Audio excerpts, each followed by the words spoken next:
بسم اللہ الرحمن الرحیم۔ السلام علیکم ورحمۃ اللہ وبرکاتہ۔ پہلی امت کا روزہ مشکل تو ہمیں ایک آسانی ملی، قیس بن سرمہ۔ پہلی امت کا روزہ 24 گھنٹے، جب ہمارے اوپر رمضان آیا 24 گھنٹے، پہلا روزہ، دوسرا روزہ۔ قیس بن سرمہ ایک صحابی ہیں، اونٹ چرانے والے۔ اگلا روزہ کیسے شروع ہوتا تھا؟ سورج ڈوبنے کے بعد آنکھ لگ گئی، روزہ شروع ہو گیا، روزہ شروع ہو گیا۔ جب تک جاگ رہے ہو کھاتے رہو، آنکھ لگی روزہ شروع ہو گیا۔ یہ گھر آئے، کہنے لگے بیوی سے کوئی افطاری ہے؟ کہنے لگے ویلے بیٹھے ہیں، کشے کوئی نہیں۔ پھر کہنے لگے تو اتنا تھک کے آیا ہے تو چلو میں تیرے لیے کچھ انتظام کر کے لاتی ہوں۔ اب یہ تھک کے آئے تھے، یہ لیٹے اور آنکھ لگ گئی، سورج ڈوب گیا، بیگم کو آنے میں دیر ہو گئی۔ جب وہ آئی دیکھا تو سوئے ہوئے، کہا لگتا ہے ابن سرمہ، ارے سرمہ کے بیٹے تیرا تو کم ہو گیا۔ ان کی آنکھ کھلی، کیا ہوا؟ کہ اگلا روزہ شروع ہو گیا۔ تو ظہر کی نماز میں آئے مسجد میں تو بے ہوش ہو کے گر گئے۔ تو اللہ کے نبی نے پوچھا اس کو کیا ہوا؟ کہ یا رسول اللہ یہ سحری کے بغیر روزہ شروع کر دیا۔ تو میرے نبی کا دل ایک دم مٹھی میں آیا، تو میرے اللہ نے قرآن اتارا، چل میرے حبیب آپ کو رنجیدہ نہیں دیکھ سکتا، آپ کی امت کو اجازت ہے، سحری تک کھاؤ، کلوا واشربوا حتی یتبین لکم الخیط الابیض من الخیط الاسود من الفجر ثم اتموا الصیام الی اللیل۔ رات کو آسانی کر دی، کھاؤ پیو۔ پہلے جب روزہ شروع ہوا تو ہر شے حرام ہوگی، بیوی بھی حرام ہوگی، خامد بھی حرام ہوگا، ہر شے حرام ہوگی۔ ایک دو واقعات اس طرح اوپر نیچے آئے کہ میرے رب نے سارا نظام بدل لیا۔ ایک اور بدو آ گیا، یا رسول اللہ میں تو مارا گیا۔ آپ نے کہا کیا ہوا؟ کہ میں روزے کی حالت میں بیوی کے پاس چلا گیا۔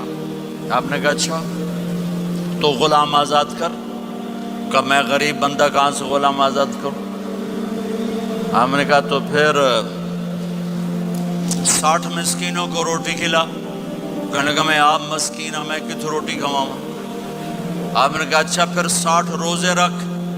کہنے لگا ایک روزے آئے کم کیتا، 60 روزے کی تھک، ایک روزے میں یہ چاند چڑھایا، 60 روزوں میں کیا کروں گا؟ تو آپ بڑا ہنسے۔ آپ نے کہا اچھا بیٹھ جا۔ تھوڑی دیر گزری تو ایک صحابی آئے، یا رسول اللہ یہ صدقے کی کھجوریں ہیں۔ تو آپ نے آؤ بھائی کتنے ہیں؟ جی بیٹھا کیوں رہا، یہ لے جا اور مدینے کے 60 غریبوں کو دے دے۔ وہ کہنے لگا یا رسول اللہ اللہ کی قسم مدینے میں مجھ سے بڑا غریب کوئی نہیں، تسی انج کرو میرا جرمانہ مینوں ہی حلال کرو۔ تو آپ اتنا ہنسے کہ یہ دانت نظر آنے، یہ داڑھیں نظر آئے، اتنا ہنسے یہاں تک آخری دانت نظر آنے لگے۔ آپ نے کہا اچھا بھائی تیرا جرمانہ تینوں ہی حلال کیتا، پر اور کسے واسطے نہیں، صرف تیرے واسطے۔ تو یہ اوپر نیچے ایسے کام ہوئے تو میرے رب نے کرم کیا کہ چلو تمہارے لیے رات ساری حلال ہے، ہر حلال چیز حلال ہے۔ سحری کے بعد ختم۔ رمضان کا کبھی سوچا رمضان کا مطلب کیا ہے؟ رمضان کو رمضان کیوں کہتے ہیں؟ اللہ نے 11 مہینوں کے نام عربوں سے رکھوائے اور روزے کے مہینے کا نام خود رکھا قرآن میں، شہر رمضان الذی انزل فیہ القرآن۔ محرم، صفر، ربیع الاول، ربیع الثانی، جمادی الاولی، جمادی الثانی، رجب، شعبان، شوال، ذوالقعدہ، ذوالحج، یہ عربوں نے نام رکھا۔ اور رمضان پہلے سے رکھا جا چکا تھا، عربوں سے رکھوایا۔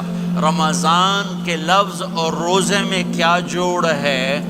رمضان کہتے ہیں جل جانا، جل جانا، جل جانا۔ تو اس کو روزے کے ساتھ کیا مناسبت ہے کہ جب کوئی مرد عورت روزہ رکھتا ہے یا رکھتی ہے تو پچھلے 330 دن کے گناہ، آج روزہ رکھا بھٹی تیار ہو گئی، گناہ ڈال کے جلاؤ، دوسرے دن اور گناہ جلاؤ، تیسرے دن اور گناہ، چوتھے دن اور، 30ویں دن سارے گناہوں کو اللہ تعالیٰ جلا کے راکھ کر کے ایمان والے مرد عورت کو پاک کر کے صاف کر کے آخری رات کہتا ہے جاؤ بخشے بخشائے چلے جاؤ، جاؤ بخشے بخشائے چلے جاؤ۔ تو میرا نبی تو 2 کھجور پہ روزہ رکھتے تھے،